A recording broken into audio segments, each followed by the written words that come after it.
Good morning, children, and welcome back to your English class.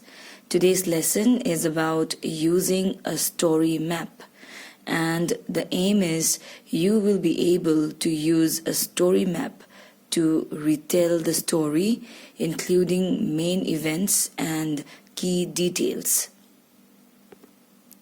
So let's start. What do you remember from the story Scaredy Sam? What happened in the beginning, middle, and end of the story? Today, we will create a story map for Scaredy Sam by answering questions about the story. A story map helps us to decide what is most important in the story. This way, we can include all the important parts when we retell the story. So students, what is the setting of the story? The setting of the story is inside Sam and Sid's house.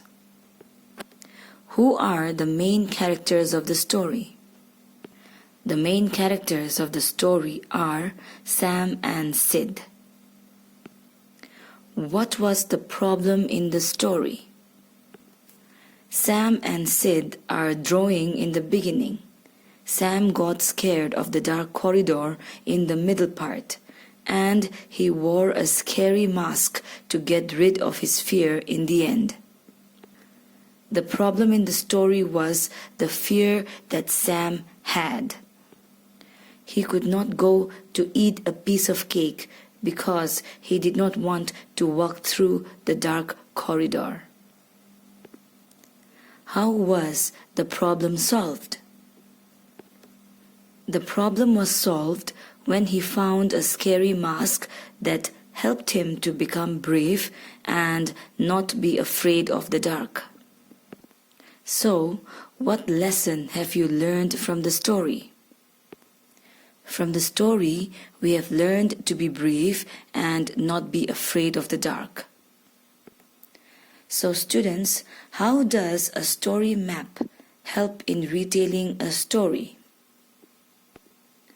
A story map makes us think about what happened in the beginning, middle, and end of the story.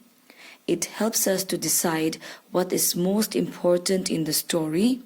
This way, we can include all the important parts when we retell the story.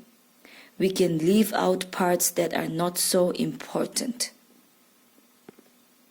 How can we retell stories in a more interesting way? We can add some minor details to make our retelling more interesting. So, from this lesson, we have learned how to retell a story using a story map, as it helps us to include only the important parts to retell a story. That's all for today.